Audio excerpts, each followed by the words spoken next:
Existen 3 jueces en el sistema penal mexicano.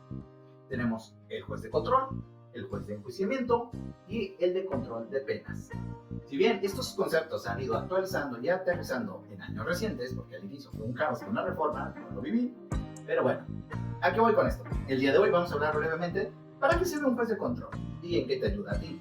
Primero que nada, el juez de control conocerá desde el inicio de la carpeta de investigación hasta la apertura a juicio. Durante este proceso, pues va a procurar que todo se haga conforme a derecho y va a poder intervenir incluso dentro de algunas carpetas de investigación dependiendo de algunas circunstancias. Es decir, el juez no va a investigar, claro, y ni le va a estar checando el trabajo al Ministerio Público, pero puede ser llamado tanto por la víctima como el imputado para ciertas situaciones. Por ejemplo, como sabemos, existen medidas de seguridad que están en el artículo 137 del Código Nacional. De estas no vamos a detallar tanto, nos vamos a las 3 primeras que se llaman ratificables, que quiere decir que el juez de control va a decir si las autoriza o no las autoriza. Una vez dicho el tema, vamos a las que siempre son las clásicas, la orden de alejamiento, que el imputado no se acerque a un lugar o que se vaya de la casa. Todas estas violan sus derechos del imputado de libre tránsito, que están vinculados en el artículo 11. Por eso requiere que el juez de control vea si vale la pena realmente aplicar estas medidas de seguridad.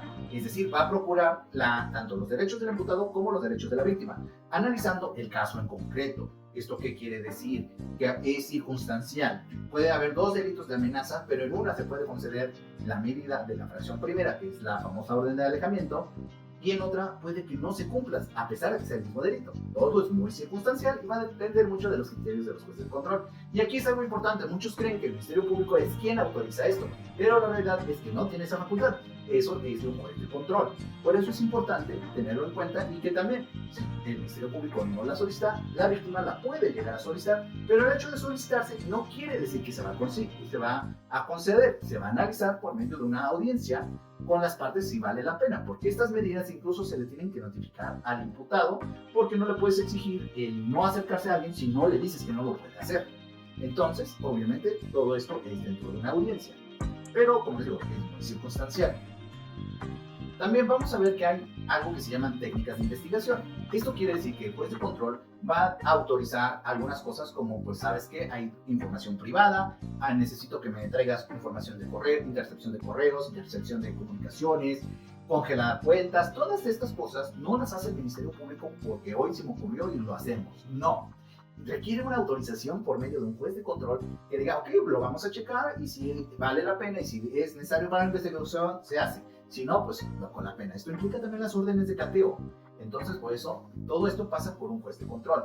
También hay situaciones donde si el Ministerio Público se niega a iniciar una carpeta de investigación, la manda al archivo o en su momento hace una facultad de no investigación, porque se considera que lo que está en la carpeta notoriamente no es un delito, como podría ser alguien que quiera hacer pasar un fraude, el cobro de unos pagarés, pues bueno, llega a pasar. Entonces se puede acudir con el juez de control para que intervenga y analice si realmente hay o no un delito al que se debe de investigar. Esto no quiere decir que automáticamente se va a dar la razón y se va a ir como gorda en el tobogán, sino esto quiere decir que va a pedirle al Ministerio Público que agote medios de investigación y llegue a una nueva conclusión. Sin embargo, no quiere decir que cuando se pida se va a conceder, simplemente se puede pedir. También en los casos de las detenciones, cuando ya vamos a entrar a un procedimiento, también va a checar las primeras, lo que es la etapa inicial, donde puede haber o no un control de detención, dependiendo de las circunstancias, donde la persona se ha ejecutado una orden de aprehensión y vamos a revisar si la persona sí o sí fue detenida de manera correcta, si fue detenida en flagrancia o no. Se va a valorar incluso en ese momento a donde se pueden denunciar actos de tortura, porque sabes que lo detuvieron a las 9 de la mañana el 1 de abril y resulta que lo entregan el 2 de abril todo golpeado a las 9 de la noche. Y dices, oye, ¿qué onda? Si lo detuvieron a 15 minutos de aquí de las galeras, dices, ¿qué pasó? ¿No? Eso puede llegar a pasar. Entonces todo esto lo va a calificar el juez y se van a dar las vistas necesarias. Dar una vista quiere decir que se va a notificar al Ministerio Público de estos actos, pero eso podría ser tema de otro video. Entonces todo esto lo va a ir procurando. También el juez de control se va a encargar de hacer el primer filtro, de que vamos a ver qué tenemos de pruebas, qué pruebas iban a ser válidas, qué pruebas no se van a ser válidas, por haberse obtenido por medios ilegales, por medios que no fueron conducentes al derecho, y qué hechos realmente se va a investigar, porque puede haber que sean 5 hechos y de estos 5 hechos realmente solo uno se puede acreditar, ya sea quizás sostenible el juicio porque no está prescrito, porque sí tienen elementos probatorios, lo que ustedes quieran, pero es un primer filtro al acercamiento de la justicia. Finalmente, su participación termina cuando pues ya se agotaron todo, ya se invitaron a las conciliaciones, ya se trató de hacer los procedimientos abreviados, porque también ve esta parte del procedimiento abreviado y suspensión condicional del proceso, que podrían ser temas de autonomía. Una vez todo esto, ahí termina su participación.